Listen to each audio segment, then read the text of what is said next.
Hi everyone, I'm GREYMOND. Today I just wanted to remind you that your brain has no idea what the content of the thought means.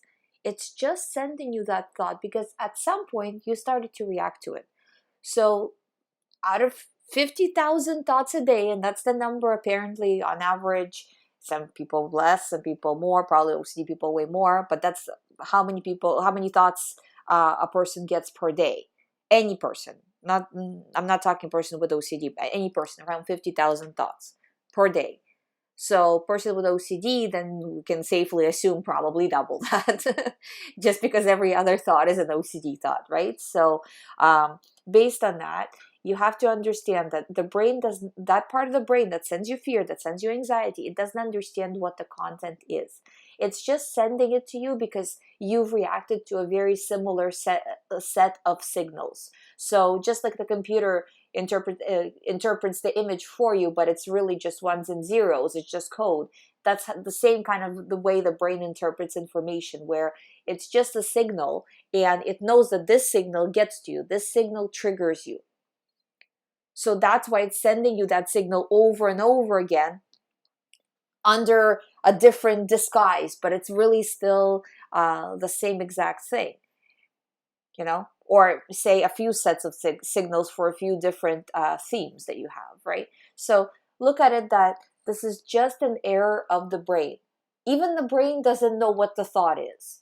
It doesn't understand the importance of the thought. So it's clearly not telling you some hidden information that you wouldn't have known about other than the brain, you know, sending this to you. And that's why OCD thoughts are like you can't reason with them, because the brain doesn't understand the thought and it also does not understand your reasoning. That part of the brain is reactionary only. Its job is to just protect you from danger by raising adrenaline, raising cortisol, kind of those kinds of things. I'm kind of talking more in general terms, but that's its job, is to make sure to get you into action, you know, to put you in fight or flight mode as needed. And you're saying to it that this is needed. So because you're saying to it that this is needed, that's why it does it. It's a very simple mechanism. It's not a thinking mechanism. It's not a deciding mechanism. It's basically just going on your programming. If you're afraid of a red balloon, it's going to say, okay, well, clearly this is very dangerous, you know?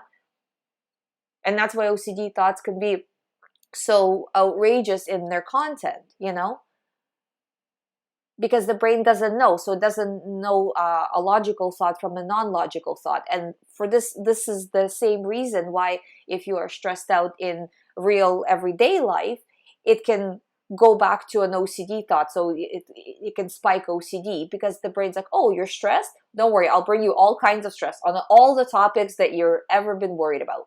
You know, and it just brings up OCD topics that have nothing to do with anything and are, you know, as they say, outrageous, right? So you have to look at it that, nice try, brain, not buying it. I understand what you're doing. Just a machine, not paying attention, not responding. Definitely not going to do any compulsions or rumination. Choosing not to do it. And that's how you have to push forward. Just look at it as a computer. You know, it means nothing. It doesn't matter what it says. Don't listen in carefully to see what it's telling you now. It's the same nonsense, just slightly different. Choose to push through it and choose to move on. I hope you find my videos helpful. Thank you again for listening. If you haven't subscribed to this channel, please subscribe. I talk daily about all things OCD. If you would like to do one-on-one recovery program, all the information is as always on youhaveocd.com. Thank you. I'll see you tomorrow.